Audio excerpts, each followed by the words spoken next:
Good morning, and welcome to New Hanover County Schools, the morning show. I'm Johanna Carey, and by the way, happy birthday, Jessica. I'm Jessica Finnegan, and this is the week of May 29th through June 4th. Thanks for joining us today. We have an awesome and terrific show in store for you. National Egg Day is this Saturday, June 3rd.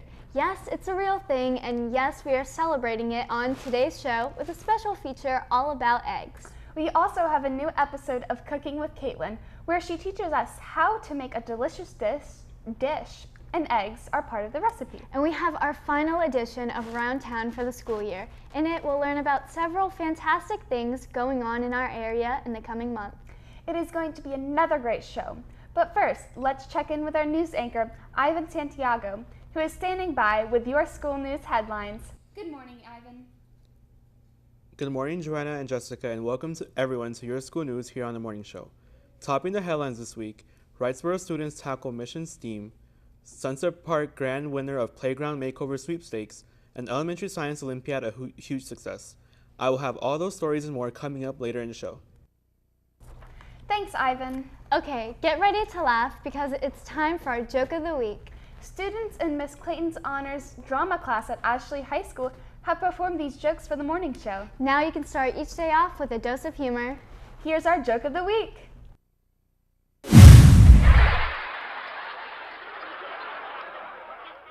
Nearing the end of a job interview, the human resources manager asks, "What kind of salary are you looking for?" The young engineer says, $125,000 a year, depending on benefits. "Well," thinks the human resources manager, "how about 5 weeks paid vacation, 14 holidays, we'll match 50% of your retirement fund, full medical and dental benefits, and a company car. Let's say a red Corvette." "Wow," says the young engineer. "Are you kidding?" "Yeah," says the manager, "but you started it." Another awesome joke. Thank you, Ashley Honors Drama. And now it's time for a staple here on the morning show. This week in history, a grandmaster of historical knowledge has all the headlines from past times. And this week in history, brought to you by Kidsville News.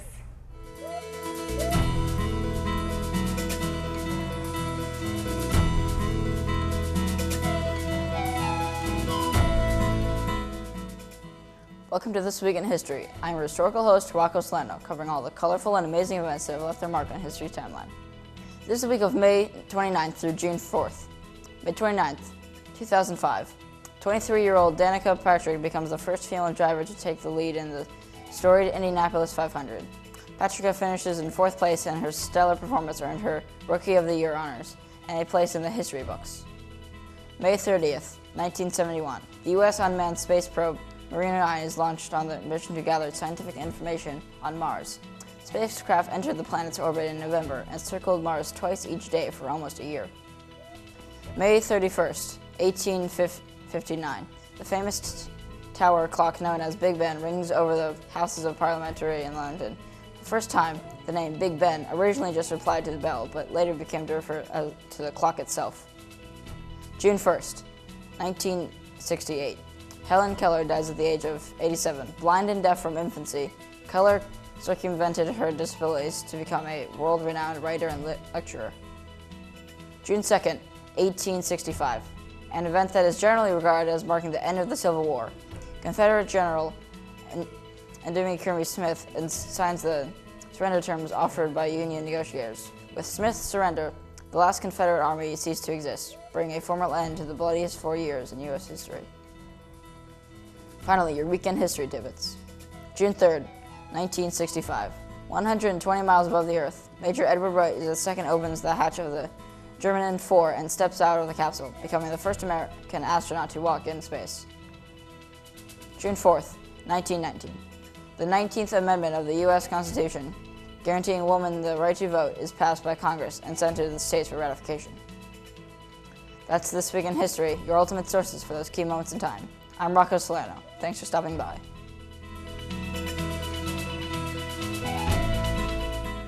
This Week in History is brought to you by Kidsville News, a fun and effective learning resource for children, teachers, and parents.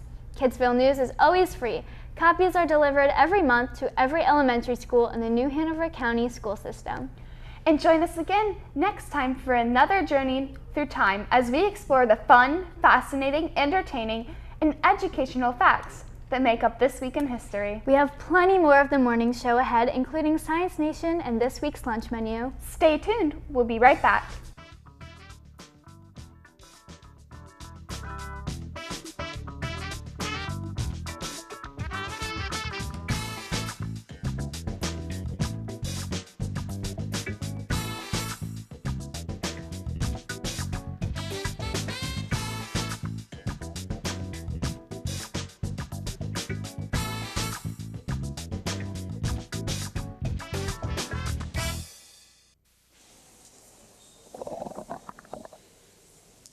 Sounds like you could use some Van Gogurt.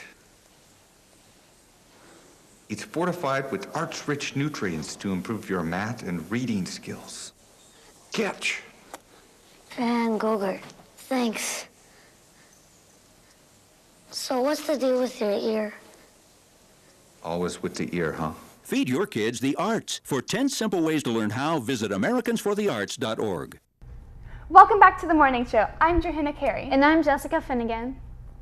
It is called The Incredible Egg, and today we are going to go on an adventure investigating the egg industry with two high school students, Josh and Kenlon. They've been assigned to find out how the egg industry has changed over the years and where it is today. Eggs 101 will present the full egg production and processing story from the hen laying in the egg house to the refrigerated trucks for delivery. So sit back and get ready to be educated in this special edition of Egg 101.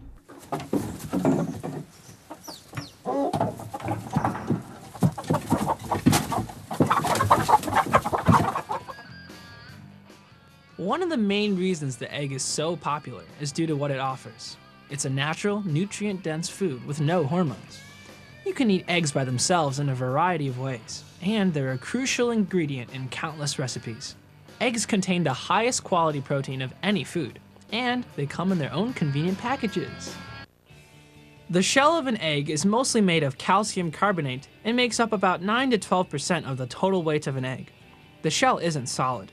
There are thousands of tiny pores all over the shell surface to allow moisture and carbon dioxide out and air in. The yolk makes up about 34% of the liquid weight of an egg, and its color depends on what the hen eats. Yeah, the amount of yellow-orange plant pigments in the hen's diet will determine how yellow the egg's yolk is. Grain is the basis of the hen's diet. The type of grain varies depending on which one is most available in different parts of the country. The feed is carefully balanced to include all of the hen's needs, including calcium, vitamin D, and phosphorus for eggshells. The albumin is the thick, almost clear liquid that surrounds the yolk. This is commonly called the egg white, since it turns white when beaten or cooked.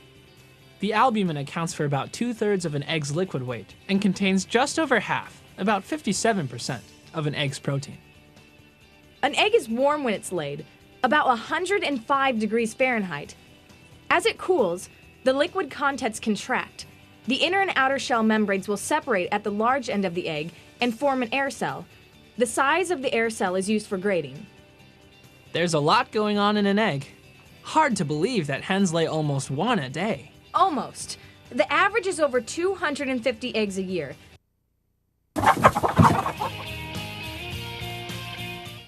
In total, the U.S. produces about 75 billion eggs a year. Almost 60% are used by consumers. About 9% are used by the food service industry. The rest are turned into egg products, which are used mostly by food service operators. To make meals we eat in restaurants, and by food manufacturers to make foods like mayo and cake mixes. To offer consumers a choice, generic eggs and specialty eggs are available too, including nutrient-enhanced, pasteurized, organic, and vegetarian eggs. A small percentage of producers also sell eggs from hens raised cage-free or free-range. Even though 75 billion eggs a year is a huge number, the U.S. only produces about 10% of the world's eggs. China is the biggest producer, about 390 billion eggs per year, about half of the world's supply. Iowa is number 1, and the other large egg-producing states are Ohio, Pennsylvania, California, Texas, Nebraska, Minnesota, Florida, and Georgia. Today, there are about 235 egg production companies in the U.S., with flocks of over 75,000 hens, and approximately 65 of those companies have over 1 million layers each. All in all, there are around 280 million laying hens in the U.S., and the population is about 300 million, so that's about 1 laying hen per person. Somewhere out there is your own personal hen.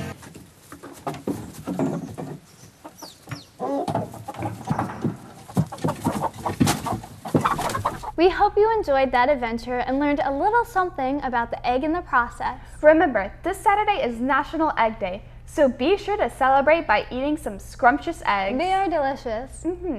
Well, now it's time for our first block of the news. Let's send it over to Ivan Santiago, who has several great stories to report. Good morning, Ivan. Good morning and welcome to your school news on the morning show. I'm Ivan Santiago. Students from Riceboro Elementary School participated in Mission STEAM at the Children's Museum. Students received a travel map which included 6 different stations, which got stamped off when they attended each one. These stations included 6 experiments focusing on the STEAM elements: science, technology, engineering, art, and math. With the complete report is YSN reporter Bridget Donovan. From creating drums to making their very own clouds, Riceboro Elementary students were able to incorporate all types of fun, hands-on learning during their visit to the Children's Museum.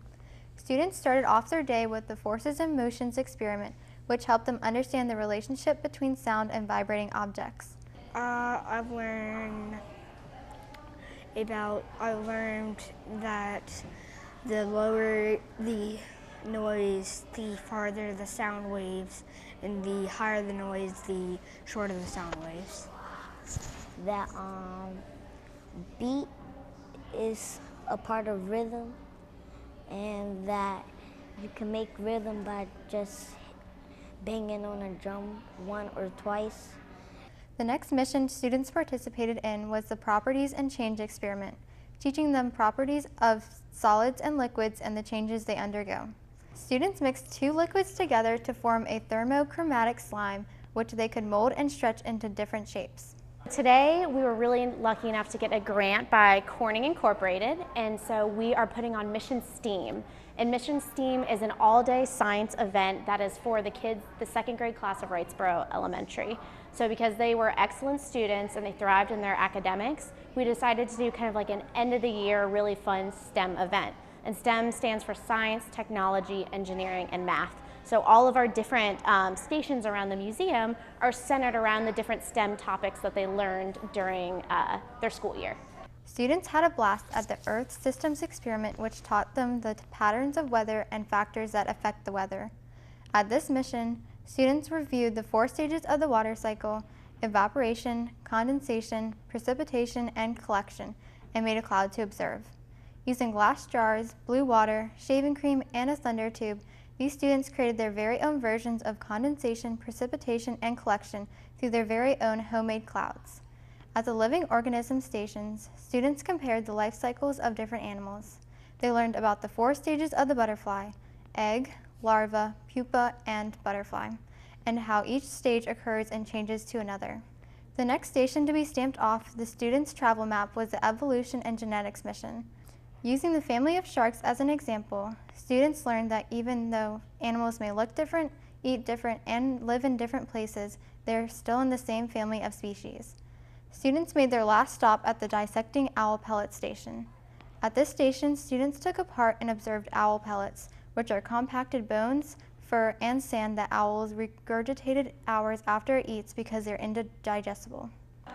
The owl pellet one because you get to take home some really cool stuff, and you get to learn what the owl really ate, and you can match it up and try to figure out it.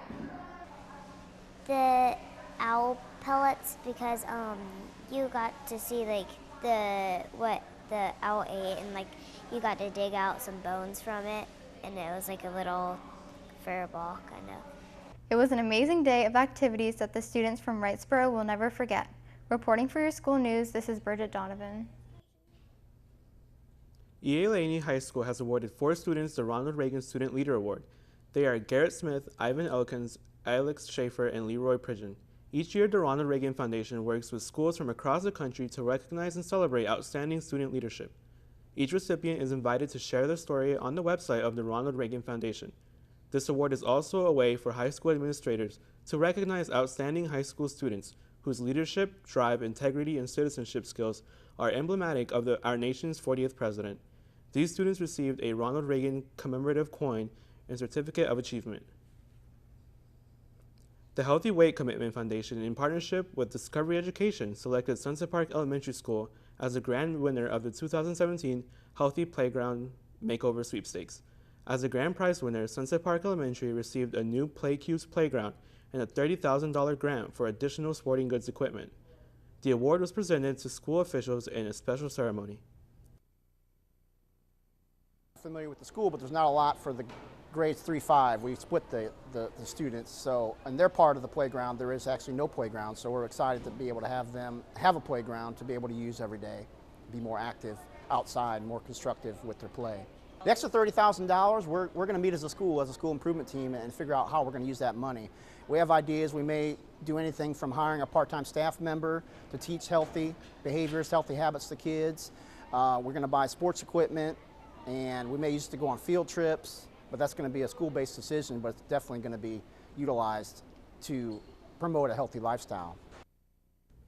This program is designed to encourage students to lead healthy, active lifestyles and to increase the impact of health and wellness programs both in and out of the classrooms. Nearly 620,000 entries were received nationwide. Sunset Park Elementary was selected as a school that qualifies for Title I funding due to the number of students receiving free or reduced price lunch. For all the latest on New Hanover County Schools, join us weekdays at 5:30 p.m. here on Time Warner Cable Channel 5 and Charter Cable Channel 191. For your school news, a complete half hour of all the latest news and information from New Hanover County Schools. Now back to our hosts. Thanks, Ivan. We now continue our show with the Science Nation from the National Science Foundation. This feature takes a dynamic, entertaining look at the research and the researchers that will change our lives. From the latest inventions to studies that could change the way we perceive the world, each episode is packed with fascinating information.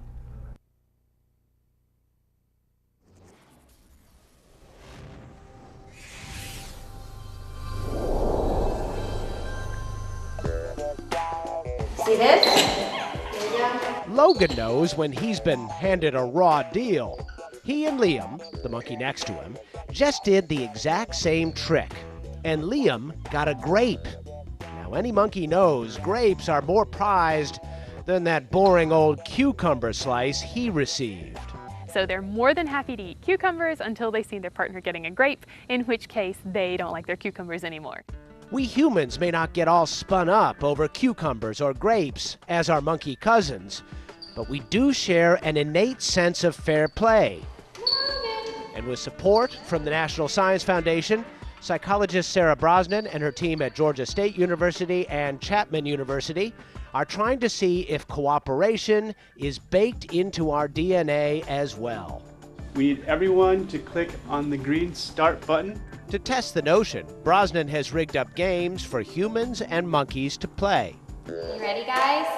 We're taking this game called the Assurance Game, where individuals do best if they cooperate. To level the playing field, no instructions are given on how to play the games. Players are paired with a team member. Sometimes they see them, sometimes they don't. If each member of the team chooses the red square, both win big. Monkeys win tasty treats, students get cash. You get $1 a piece for red and red. The more we work together, the more money we got. If they can't get on the same page, they get little or nothing. Monkeys and humans cooperated about 70 to 80% of the time. That suggests that cooperation behavior runs deep in the nature of primates. The only time humans outscored monkeys was when they employed our key advantage. All of the people who talked about the game figured out the cooperative interaction. Our language skills sets us apart from our primate cousins, which is probably what's allowed us as humans to develop really complex cooperative enterprises like economies and nation states that other species simply haven't been able to do. That's enough to make Logan and Liam envious. Or maybe it's just sour grapes. For Science Nation, I'm Miles O'Brien. That was another great segment from the Science Nation. It was neat to see that even monkeys have a sense of fairness. It was, and playing a cooperative game without directions seems neat. It does. They do all types of neat and good work at the Science Foundation. All right, it's time for a quick break. Stay tuned and we'll be right back.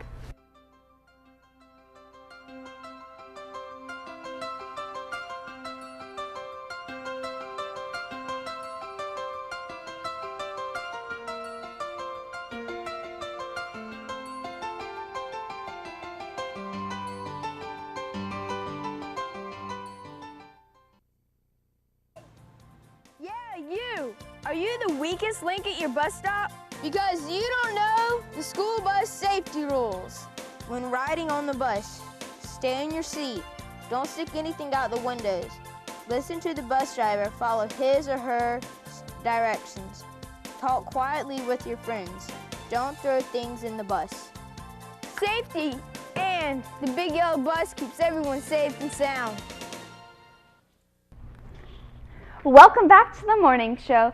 Each month we are thrilled to spotlight an individual school's Teacher of the Year. In this segment entitled A+ Teachers, we take the time to get to know a little bit about the background of teachers and get an understanding of their philosophy of teaching that earned them the school's honor of Teacher of the Year. This morning show we feature Sunset Park Elementary School's Teacher of the Year, Aaron Redmond.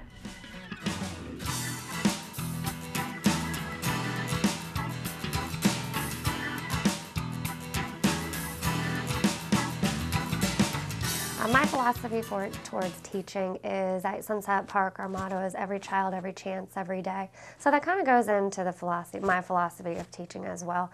We know that everybody comes in with all their different strengths and talents, and it's finding what those are and building on them to go along with the Common Core that we're assessing.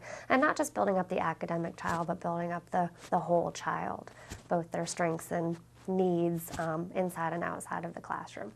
And that starts with getting to know each kid and just making sure that they know that you care about them and love them and that you're here to help them grow. Well, I think from early on I loved working with kids. Both of my parents came from a teaching background, so I was always kind of in the education area. And I just kind of knew from an early on age that I wanted to work with kids in some aspect. I grew up playing sports. I loved teaching kids about sports, and then that just kind of grew into a love for the classroom. I keep up with technology and innovations within the educational field a lot through internet resources and paying attention to educational blogs and educational websites.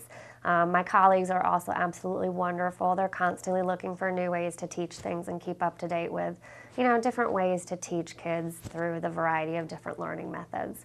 So those are kind of my best resources. And then just also seeking out professional development opportunities in order to kind of keep up with what the academic world is putting out there. So what I do to increase parent involvement in the classroom is every week I have a communication tool with parents just to give them the heads up of what we're learning about in the classroom that week. So that's my main way of communication. Phone calls obviously are an easy way to get up with parents as well, and trying to keep my website as up to date as possible with resources, with the wealth of activities on the internet nowadays that go along with our teaching. There's just so many great websites and practice sites out there for kids and game sites kids can use that complement what we're working on in the classroom, and just keeping those internet resources up to date so parents can then use that resource to kind of have a better idea of what it is they're learning besides just the words on the paper, which can sometimes be a little confusing. Incorporating technology for me, I'm not a comfortable person with technology. I just, 3 years ago finally graduated from a flip phone, so But just trying to use the resources. We use iReady program, and that's a practice tool and a diagnostic tool. So just making sure kids have a lot of opportunities to use the programs that we have available to us, but also, looking at the internet and the resources there in order to find activities they can do, helping them to learn how to research and find good resources on the internet, as opposed to, teaching about the correct resources and ones that might have been altered, because that's what they're going to come across. So just trying to pull in things on the internet and technology that interests them. Starting to use my iPad a little bit more as I get more comfortable with it, just because it's definitely a motivator, but there's also wonderful apps that, go along with what we're working on too. I think my favorite program that I've used through teaching is a program called Mystery Science. I recently discovered it a couple of years ago, but this company has put out some absolutely wonderful slideshows to go along with the different science units that we're working on, and then they have really fun and engaging activities afterwards. When we were studying the human body, they saw some really neat photographs and some demonstrations online about what it really looks like and how the parts of the bones and the muscles and the tendons work together. And then they got to make a robot finger afterwards. And so they got to put all their robot fingers together on a hand, and they could practice doing things with a robot hand. And not only was it really fun for them, but they also got a lot out of that, because they were making the connection back to what their own hand could do and what their robot hand could do and couldn't do. So just being able to find those types of very creative hands-on activities is the most engaging and the most fun to teach. Thank you, Miss Redmond. We have so many great teachers here in New Hanover County school system. It's great to learn about them. All right, it's time now for this week's lunch menu. This is the menu for Monday, May 29th through Monday, June 5th. Lunch menu is my favorite. On Monday, May 29th, aka Jessica's birthday, enjoy Memorial Day holiday. Be sure to honor American heroes with a moment of silence. Then on Tuesday, May 30th, stuff yourself with super duper spaghetti and meatballs with a breadstick, a pleasing pork barbecue sandwich, or barbecue chicken with a biscuit. Treat yourself to the side items of lima beans and diced pears. Oh, on Wednesday, May 31st, how will you ever decide between terrific teriyaki chicken and rice with an egg roll, scrumptious cheesy bread sticks, or a tasty turkey and cheese wrap?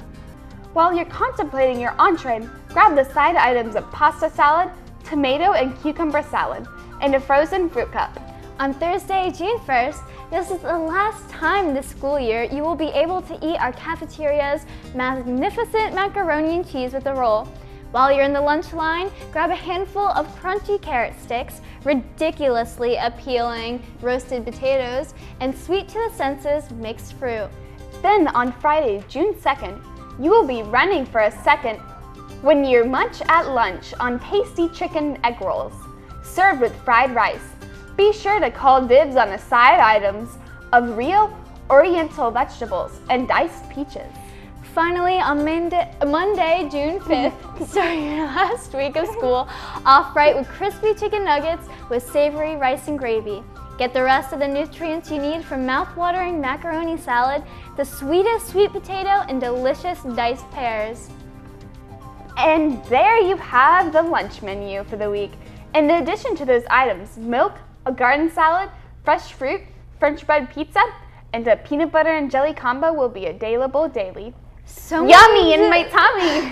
It will be available daily. So many delicious choices! Don't forget, you can also start your day off with healthy and hearty breakfast at school. It's time now to get our newest segment to the morning show, Cooking with Caitlin. In each episode, our host, Caitlin Ledman, will show us the ingredients and how to put them together to make an easy, nutritious, and delicious meal. Follow her advice and lead your taste buds to a new and amazing flavors. Here's Cooking with Caitlin.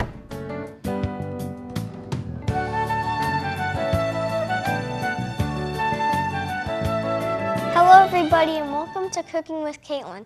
I'm Caitlin Ledman and today I will be making French toast. With just a few simple ingredients, you can start your mornings off with a wonderful breakfast. Before we start cooking, make sure you wash your hands and if you want to, put your hair up. So we have 1/4 cup of milk that we're going to put into 2 eggs, a little bit of vanilla, and a little bit of ground cinnamon. Then we're going to whisk it together. I like to use Hawaiian bread because it's more denser than other bread that you can use to make French toast, but you can choose whatever kind of bread you want. Other name in French for French toast is pain perdu. Okay, so we're going to lightly dip our bread on both sides.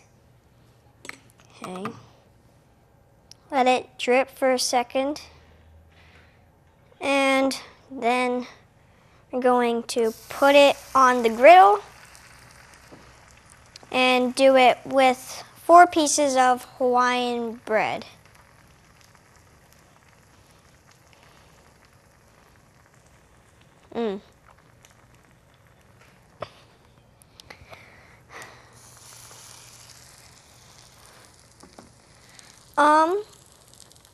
So on the side, we are going to use some North Carolina pecans right here and organic maple syrup. Organic, people, not other things. Not non-organic, I guess you would say. And so I think we can flip this one.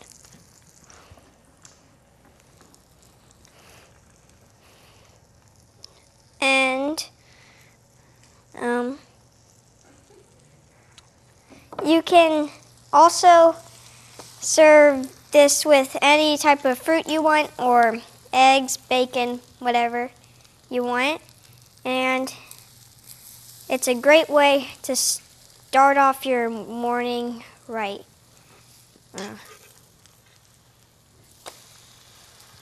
I'm not the best flipper. Now we're going to pour our organic maple syrup into our serving glass.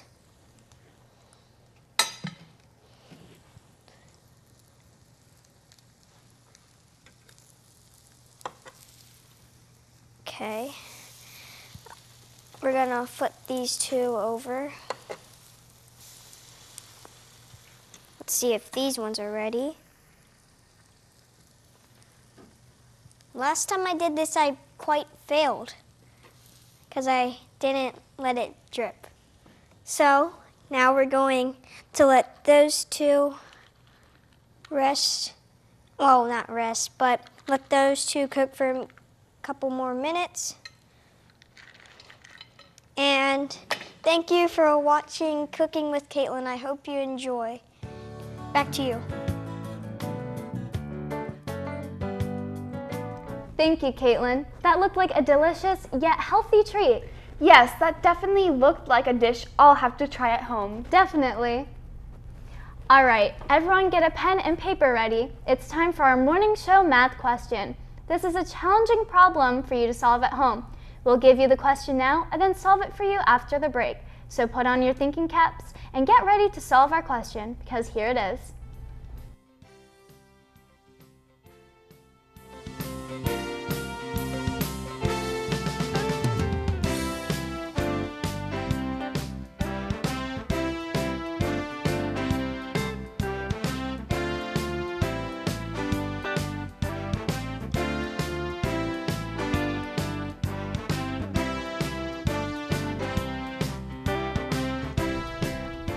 Okay, we hope you got that down. Spend a minute working it out and we'll have the answer after this short break. Stay tuned, we'll be right back.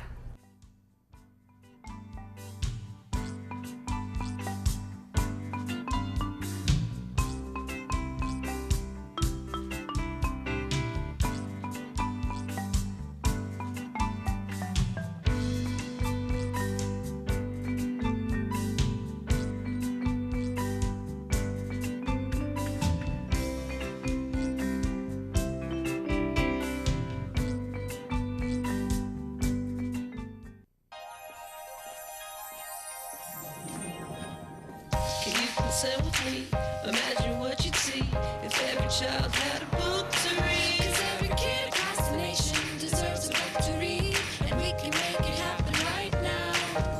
No, I don't know what you've been told, but kids with books learn so much more. So the mission is for us to get a book to each and every child.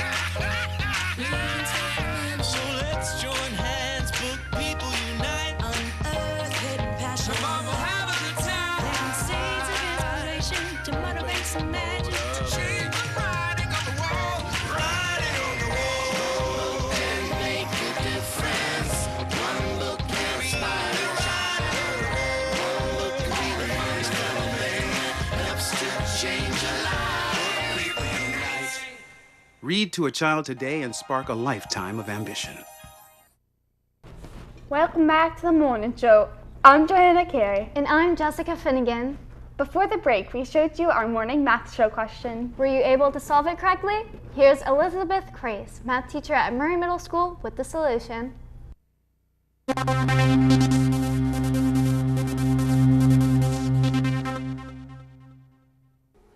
Good morning. Our math question of the day.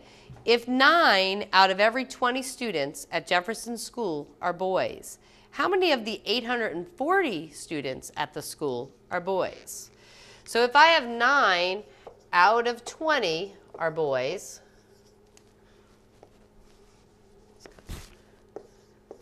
so this 9 represents the boys out of the 20, which is my total. And then I also know that I have 840 total students at the school. And I want to know how many of those would be boys. It's going to be a question mark. So I have 9 out of 20 is what I know is my scale. And then I have blank out of 840. So in order for me to figure this out, I can use a proportion because they should be proportional. So a proportion is when you set two ratios equal to each other. So my first ratio is going to be 9 out of 20. So 9 out of 20. And my second ratio, I don't know the number of boys, so I'm going to put n there. But I do know that the total school population is 840. So now I have a proportion that I can work out and solve. In order for me to solve my proportion, I'm going to do some cross multiplication. 20 times n is 20n. 9 times 840, if I had a handy calculator, I would be able to do it quickly, but I don't, so I'm going to do it long style. 9 times 0 is 0. 9 times my 4 is 36. 9 times 8 is 72. With my 3 is 75. I have no decimals here, so I have 7,560. I'm not done with my variable equation because I still need to solve for n, and it says 20 times n equals 7,560. So in order for me to get the n by itself or to solve for n, I'm going to do the opposite. The opposite of multiplication is division. Whatever you do to one side of an equal sign, you always want to make sure that you do to the other side of the equal sign because you want to balance them. So 20 divided by 20 ends up being 1n. So I have 1n all by itself. And then I'm going to need to divide this by 20. And a fraction is a division sign. So 7,560 divided by 20. I'm going to use some of my old school math. So 20 goes into 75 3 times. 3 times 20 is 60, which gives me 15 left over. I'm going to bring down my 6. 20 goes into 156 7 times, because 7 times 20 is 140. And I have 16 left over, and I'm going to bring down that last 0. And 20 goes into 160 8 times, so 378. So I can replace my question mark with 378. there are 378 boys out of 840 total students. Thanks, and now back to the studio.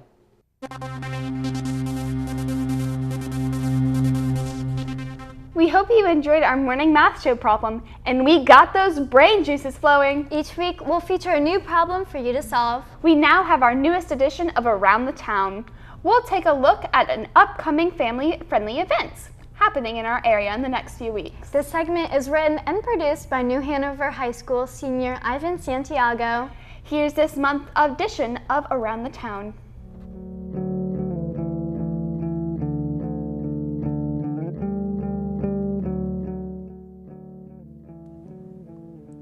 Starting on Friday, June 9th, Jelly Beans Summer Camp at Jelly Beans Family Skating Center will offer daily activities including skating, optional field trips, and games. Children involved will be given 3 drinks and 2 snacks throughout the day. Children can bring their own lunch or they can purchase lunch there. Admission fee is $25 per day. You can only pay for days that you attend. Beginning Monday, June 12th, the Pine Valley Country Club tennis camps will be hosting meets for children 12 and under for beginners. Here, children will be taught the basics of tennis and will also get the opportunity to talk with others that share the same interests. The camp includes food and drinks for children. For more information on admission, call Howard Jenkins at 910-791-1656 or visit pinevalleycountryclub.com. On Friday, June 16th, at the Buck Hardy Field Legion Sports Complex, watch as the Wilmington Sharks of the Coastal Plain League take the field against the Morehead City Marlins. Doors open at 6:06 p.m. Admission is from $7 to $8. Kids under 6 get in for free. For more information on the event, call 910-343-5621 or email media@wilmingtonsharks.com. On Saturday, June 17th, at the UNCW Cultural Arts Building, an art exhibit showcasing all of Betty Brown's work will be held. Betty Brown is a local watercolor artist versed in also mixed media and printmaking. Her work features figurative pieces, coastal imagery, and views of overseas groups. Available at the exhibit will be some of Betty's most famous art pieces. Admission to the event is free. For more information, call 910-962-3440 or visit uncw.edu/art. On Sunday, June 18th at Hanover Stables, a Stables summer camp will be held where participants enjoy a structured educational horsemanship program and a fun and safe environment. Camp activities include daily riding lessons, horse care, safety, hay rides, and arts and craft. For more information, contact Barbara at 910-675-8923 or email Barbara at hanoverstables@yahoo.com. On Friday, June 23rd at UNCW, Marine Quest, an ocean and marine environmental education outreach program will be held. For almost 38 years, Marine Quest has offered the highest quality summer enrichment camps for children ages 4 through 17. Habitat exploration, biodiversity, diving, and age-appropriate fun are part of every camp. For more information on rates, contact Kimberly Cockrell at 910-962-3971 or email her at cockrellk@uncw.edu. On Friday, June 23rd and Saturday, June 24th at the Battleship NC, celebrate the legacy and honor the ship named North Carolina has brought to Wilmington. Visitors can view a display of Civil War, World War I, and submarine arms, clothing, and equipment from costume collectors and submarine veterans. Admission runs from $6 to $14. For more information, contact Shelley Robinson at 910-251-5797 or email leads@battleshipnc.com.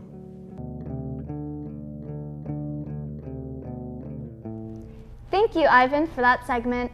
Those were some great events everyone can make plans to attend. It has been great having the addition of Around the Town on the morning show this year. Now it's time for more Your School News. So let's send it back over to our news anchor, Ivan Santiago. Thank you, Joanna and Jessica, and welcome everyone to Your School News here on the Morning Show. 14 New Hanover County schools competed in the Elementary Science Olympiad tournament held on the Ashley High School campus. And the first of our special coverage of Elementary Science Olympiad is YSN reporter Natasha Griffin.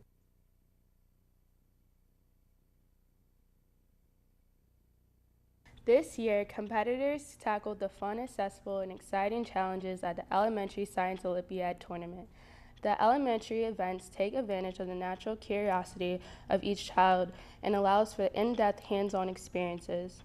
All the challenges were designed to utilize ordinary classroom and household supplies and materials, and at the same time complement the school system K-6 science programs. They've been working hard in teams, learning about science, and to come to an event like this where they can, show everyone what they've worked so hard on, and just the enthusiasm, it's amazing. It's such a great experience. It's a great experience working on a team. All the events are two member teams, and that process alone is important. Events at this year's Elementary Olympiad covered a wide range of science disciplines and gave students an opportunity to really have fun. Students participated in weather permitting, move and shakers, and super sleuths, and more. So the first event I'm competing in is 3-2-1 Blast Off, and me and my partner, we brought our school launcher home, and we designed different rockets and started launching them and tested which one would we bring to the competition.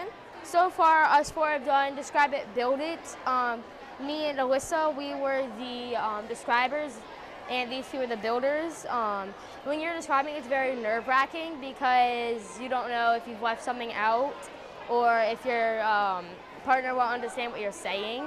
Events are Marshmallow Catapult. In that, you have to construct a catapult to hurtle a marshmallow to certain targets.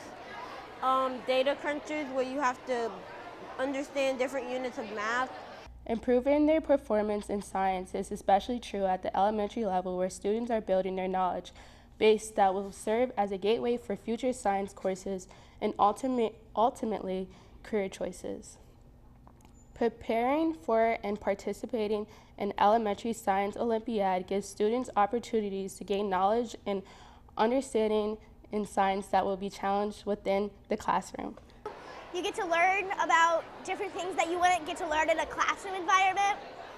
I mean, you get like little snippets of it, but we don't learn about genes or how to build a golf putter, which is just a once-in-a-lifetime experience, really.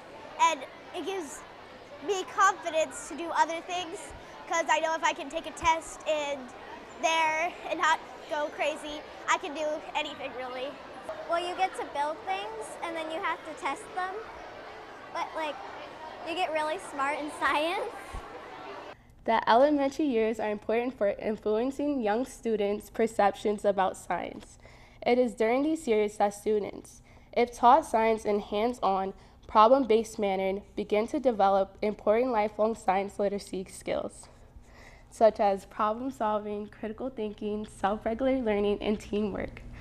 Elementary Science Olympiad was a great event that helped improve the learning of science for all students and celebrate their efforts. Reporting for your school news, this is Natasha Griffin. The Disability Resource Center is hosting their 4th annual career camp for 3 days in July. The DRC is a dedicated and devoted group that's goal is to empower persons with disabilities to be more independent and more prominent in their communities. To be eligible for this great opportunity, you must have a disability and be between the ages of 17 and 28. The career camp is informative and fun, helping students get prepared for their future career choice through fun activities and discussions. The camp starts on July 18th and ends on the 20th. All days are from 11 a.m. to 2 p.m. Applications for the camp must be submitted to the DRC at 140 C Cinema Drive no later than July 10th. Due to limited space, applicants will not be enrolled until after a completed application is received. All slots will fill in order that completed applications are received. New Hanover County Schools is proud to announce the graduation ceremonies for the class of 2017. Traditional high school graduation ceremonies are scheduled for Saturday, June 10, 2017 at Trask Coliseum on the campus of the University of North Carolina in Wilmington. Ashley High School will start the day off with their ceremony at 9 a.m. Hoggard High School's commencement will follow at 12:30 p.m. At 4 p.m., New Hanover High School will hold their ceremony, with Laney High School's commencement at 7:30 p.m. The Early College High School graduation ceremonies will be held as follows. Isaac Bear Early College High School, Saturday, June 3rd, 10 a.m. at Keenan Auditorium on the campus of UNCW. Wilmington Early College High School ceremony is Saturday, May 27th at 10 a.m. at Cape Fear Community College, Humanities and Fine Arts Center. While the Career Readiness Academy at Mosley Performance Learning Center will be Friday, June 9th at 7 p.m. at Snipes Academy of Art and Design. Please note that the traditional high school graduation ceremonies will be televised and streamed live here on the Learning Network. That's all for now. To watch this week's edition of Your School News online, visit the school system's website at www.nhcs.net and click on the NHCS TV logo on the homepage. Now back over to Joanna and Jessica. Thanks, Ivan. Now to end today's show, we will be playing a challenging trivia game that will get those brain juices flowing. I see we have the buzzers out, so I'm in for a real challenge. We are. Let's send it back over to Ivan, who has all the details. Welcome back, Ivan. Thank you. Today we have a morning show trivia challenge. I will ask a simple trivia question from a range of categories. If you think you know the answer, you must buzz. The first person to buzz gets to answer. If you blurt out an answer without buzzing or winning the buzz, it will not count. Also, if you buzz before I finish asking a question, you have to answer it then. I will not read the rest. If you answer first and you are wrong, your counterpart gets a chance to answer. Finally, if you are both stumped on one, I will give the answer and we will move on. There are 15 questions. Okay, contestants, are we ready? Let's go. Okay. First question. Half of all Americans live within 50 miles of what? Is it A, their birthplace, B, a national park, C, I say birthplace. Correct. It is A. Number 2. What's the best way to stop crying while peeling onions? Is it A, lick... Chew gum. Correct. Chew gum. Wow. Number 3. Which animal sleeps for only 5 minutes a day? Is it A, a chameleon, B, a koala, C, a giraffe, or D, a beaver? I say giraffe. Correct. Number 4. Whoa. What is the only food that doesn't spoil? Is it A, honey? Dang it. Correct. I knew that one. This is going by a lot faster than I thought it would. Number 5. A flea can jump how many times its body length? Is it A, 150, B, 200, C, 350, or D, 750? I'm going to go 350. Correct. Number 6. What is the only planet that rotates clockwise? Is it A, Uranus, B, Mercury, C, Pluto, or D, Venus? I say Uranus. Incorrect. I'm going to go... You know what? Can you repeat the answers? Uranus, Mercury, Pluto, or Venus? I'm going to go with Mercury. Incorrect. The correct answer was Venus. I knew it. Would have been my second guess. Oops. Number 7. What was Houdini's real name? Was it A, Gustavo Navarro, B, Inrich Wies, C, Otto Octavius, or D, Marvulo Riddle? I'm going to say Gustavio. Incorrect. Of what letter was that? That was A. Okay, I'm going to go C. Incorrect. It was B. I didn't know what it was. I just guessed. Number 8. The average person falls asleep in how many minutes? Is it A5, B7, C11, or D19? I'm going to go with 11. Incorrect. Could you repeat it? It is A5, B7, C11, or D19. 7. Correct. Excuse me. Number 9. What is the group of unicorns called? Is it A, a blessing, B, a pack, C, a school, or D, a rainbow? Yes. I'm going to go with the blessing. Correct. I would have said a rainbow. Number 10. What are toy marbles made from? Is it A, salt rock, B, aluminum, C, glass, or D, quartz? Okay. I'm going to go glass. Correct. I'm catching up. 11. Wearing headphones for just an hour could increase the bacteria in your ear by how much? Oh. Can you read off the answers? Nope, that's not allowed. You'll That's have not to allowed. answer. Okay, I'm going to do a shot in the dark and say 32%. No, that was even an answer. Could you Joanna, ask the I'll question? continue. Okay, is it A, 55 times, B, 700 times, C, 75 times, or D, 5 times? 75. Incorrect. It is 700 times. Whoa, that low. Yeah. 12. How many ways are there to make change for $1? Is it A, 77, B, 110, C, 100? I say 110. Incorrect. I'll continue. Is it C, 139, or D, 293? I'm going to go with C. It is actually D, 293 times. Oh, wow. Yeah. Number 13. I know what I'm doing. One human hair can support how many kilograms? A3, B5, C7, or D9? Could you repeat the question for me? One human hair can support how many kilograms? Could you also repeat the answer choices? Is it A3, B5, C7, or D9? 7. No, incorrect. I'm gonna go with 3. Correct. Okay. Number 14. Europe is separated from Asia by which mountain range? Is it A, the Swiss, B, Alps, C, yes. Alps? Incorrect. Is it C, Ural, or D, Himalayas? Hold on. Okay. What was A? A was Swiss. Okay. Swiss or the Alps or the Himalaya? No. Alps is already incorrect. No, don't tell her that. No. I'm listening. Okay, what was the last 2? Ural or Himalayas? I think it's pronounced Ural. I'm not sure. Okay. All right. Swiss, Ural, or Himalaya. Okay. I'm gonna say Ural. Correct. Okay. Number 15. In the movie Back to the Future, what speed? This is unfair. This is isn't unfair. It, okay, no, it's 80, right? It's 80 miles per hour It that is the not car has to go. 80. What? No, I have not what? seen this before. This That's is unfair. right, This is right. unfair. Okay. No. Unfair. Wait, no, I demand a recount. I swear it goes 80. It's not 80. She guessed wrong, so I will give you a chance. Thank you. I'll continue. In the movie Back to the Future, what speed did the DeLorean need to reach in order to achieve time travel? Is it A, 88 miles per hour, B, 99 miles per hour, C, 101 miles per hour, or D, 111 miles per hour? I'm feeling a 99 today. Can I steal it? Can I steal? Can I steal? You were both incorrect. The answer was A, 88 miles per hour. I knew it was in the 80s. I don't know. I tried so hard. Oh my goodness. That wasn't an unfair question because I've never seen that movie. I've never seen it either. If I said 80, it would be close to it, right? I was feeling a 99 today. All right, that's all the questions. And our morning show trivia challenge winner is... Me! It's a tie. Dang it. Good game, Johanna.